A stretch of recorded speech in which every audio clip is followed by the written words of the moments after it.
Hello and congratulations on getting access to this video course on how to optimize your videos before making your YouTube videos live. So this is video number 1, which is the introduction to YouTube search engine optimization. So I want to first start out by saying the goal is to focus on doing the right amount of keyword research and video file automation before actually uploading any of it to YouTube. So essentially this is all about what most people forget about doing before making their YouTube video live. Because if you think about it, most people think about, okay, what do I do after I upload this video? They don't really think about what they have to do before making it live. So this is not about what you can do afterwards, as that is a totally different focus, but rather before. So besides simple optimization, you really need to know that YouTube ranks the videos that people watch the longest. Meaning, let's say for example that we have a 10-minute video. YouTube looks at that video. They look, yes, at the likes, dislikes, and comments, but they also look at, okay, do people actually watch most of this video? And based on, let's say, 1,000 views, how many of those 1,000 views actually watched either 50% or 100%, or how many minutes total? 1,000 times how many minutes was watched. So they really look at how long people watch the videos as a whole. Meaning the more viewers and the longer that they watch, that will get you ranked up further and further up. So instead of focusing on, spammy tactics, tons of backlinks, and all of that, our goal here is to really focus on the user experience. So what I want to do now is give you a quick overview of what's inside this video course. This is, of course, video number 1. Video number 2 is going to be about competitive research, or in other words, researching your competitors to kind of get a better idea of why YouTube is ranking those videos. Video number 3, we'll talk about highly searched keyword terms and how you can find those for your product or service, or whatever you're trying to promote. Video number 4, we'll talk about your title and your description. Video number 5, we'll talk about video file optimization. So we're going to optimize the actual file because each file has essentially information in it. And of course, video number 6, we'll talk about why your thumbnail is important and how to make it professional and good looking.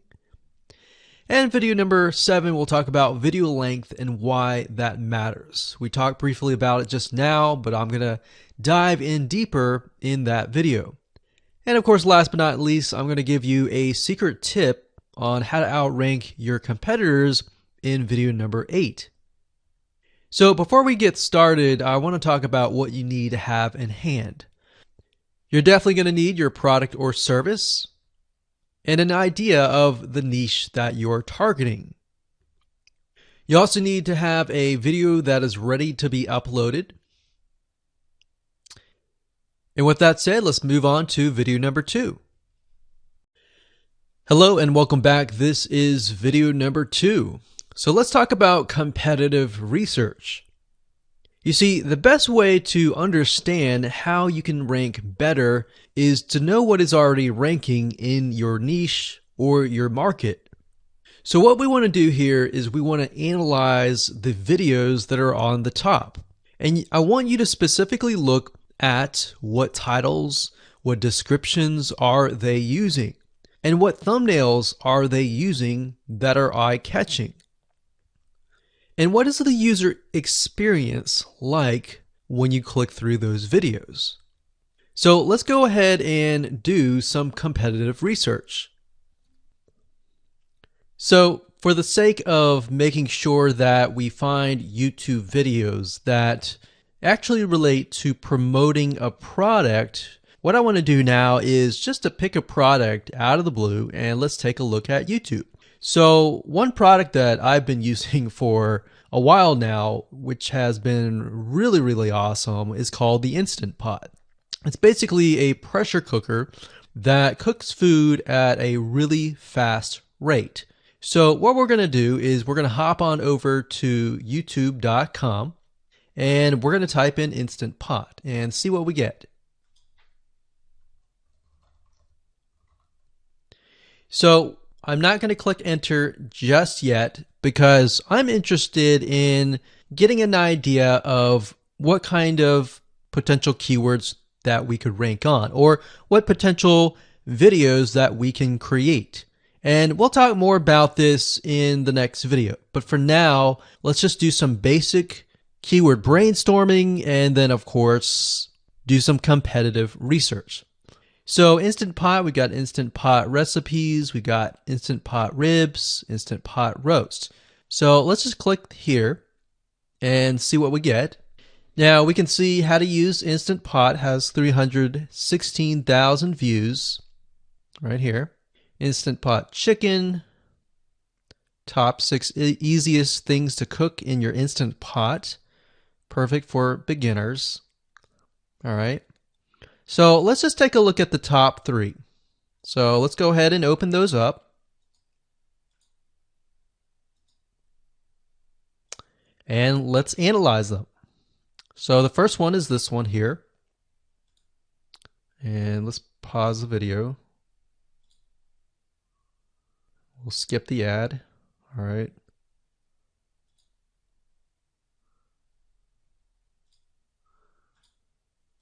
Okay, so how to use the Instant Pot 101 for beginners. So if we think about the type of audience that the Instant Pot attracts, it attracts somebody who has a busy life, who may be a beginner at cooking, and just wants a quick and easy meal done fast.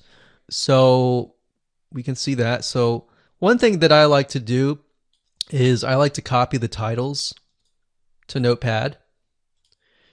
Just kind of get an idea of what we're dealing with. So that's the title. Looks like she's promoting an Amazon affiliate link. We can see that here, Amazon.to. We've got Instant Pot hacks, Instant Pot yogurt, and all that. So what she's doing, it's very funny, but she may not realize she's doing this, but what she's using is a method called siloing. And she's basically telling YouTube, hey, not only do I have this video on Instant Pot, I've got Instant Pot hacks, yogurt, recipes, and other recipes. So let's just copy that in here. So that's video number 1. So we're going to rank it from video 1, video 2, and video 3. Let's scroll down a bit. We've got 373 comments. I will say when it comes to YouTube, they're looking for engagement. So comments is good, likes are good, even dislikes are good as well. Even though dislikes are bad from a human standpoint, it tells YouTube that there is engagement. All right. So sometimes we're going to be able to view, we can't do it here, but sometimes you'll actually be able to view more data. But for now, you can't hear. Now, we can actually dig deeper if we want to. So let's just take a look at Natural Brittany's YouTube channel.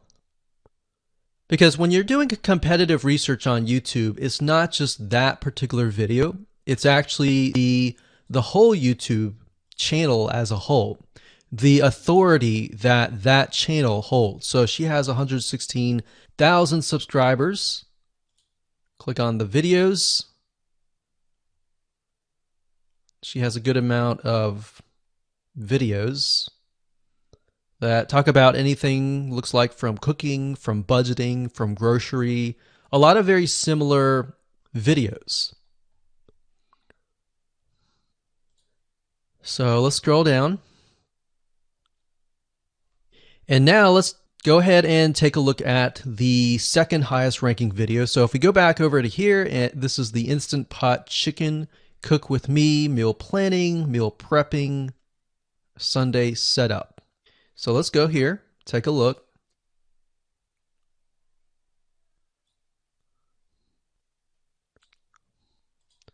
Okay, let's see here. So it's a 20-minute video, all right?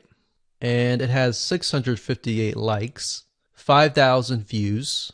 If we take a look at this video here, this has 320,000 views and 7,000 likes. Now, notice how it says 13 minutes here, and notice how it says 20 minutes here. We'll go back to this later on. All right, so we'll talk more about why a certain amount of time of your video is important, why the timing is important. And why is it that this lady has only 5,000 views, whereas the other lady has 300,000, and this lady is ranked right below that lady?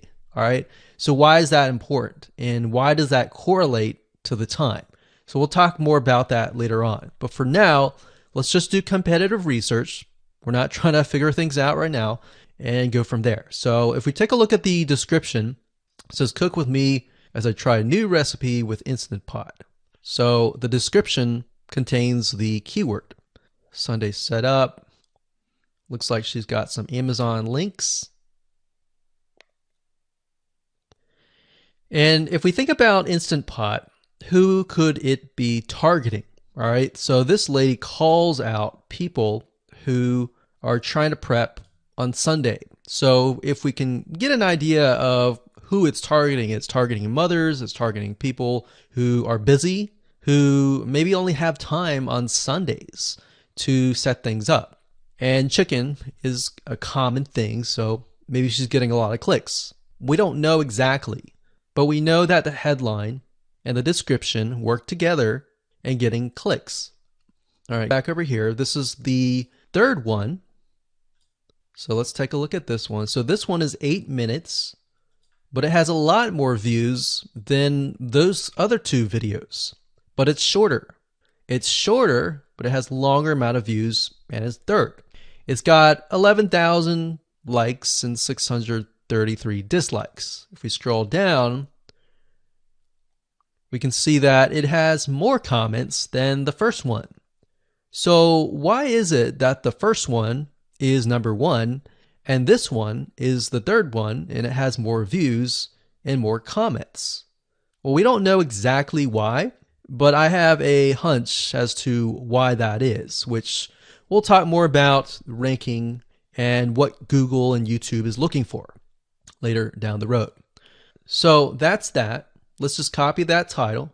And I'm going to go ahead and pause this video and we'll copy and paste that information to the notepad. Okay, so I went ahead and copy and paste the information. So this is video 1, this is video 2, and this is video 3 down below. So let me make this bigger. So we have this information. So as we're kind of analyzing the competitor, we want to save this for later, but can you kind of see a similarity here? So this is calling out the target audience. This is calling out the people who are busy, essentially. And top 6 ways, top X ways, top certain number ways is always a good title. So perfect for beginners. So if you can imagine, we already see that this title has beginners. This one's calling out perfect for beginners. And this one essentially is calling out people who are busy. So it's a target audience. So that's key. So having this in hand gives you a better idea on what potential titles and descriptions that you can have. Now, you can do some deeper dive competitive research using specific tools. And one specific tool is called Social Blade. So that's socialblade.com, as you can see here. And I like to use this to kind of get a better idea of the YouTube channel as a whole. Because what you're trying to figure out is, did this person rank because their channel as a whole has a lot of traffic? Or did this person rank simply because of the titles and the description? So there's many factors that come involved, but let's take a look at Naturally Brittany.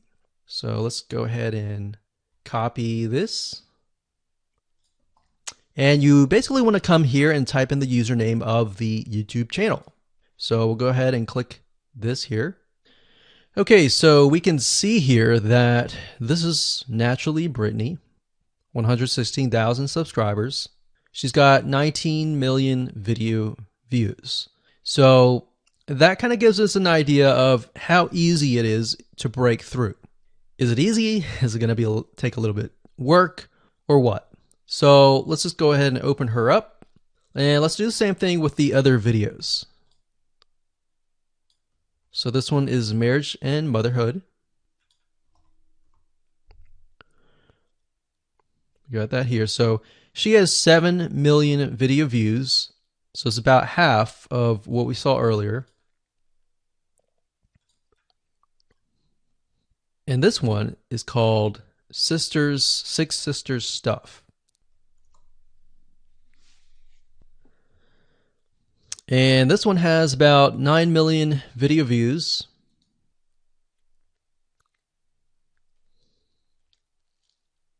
So right off the bat, we can see that if we were to rank on the keyword Instant Pot, it's going to take a lot to break through.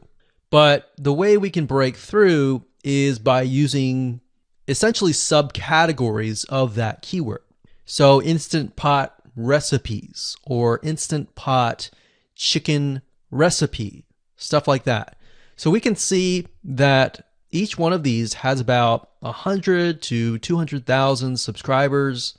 So you're going to have to be competing against that. Now, obviously, if you have a good size YouTube channel, that will usually mean that you can break through fairly easily.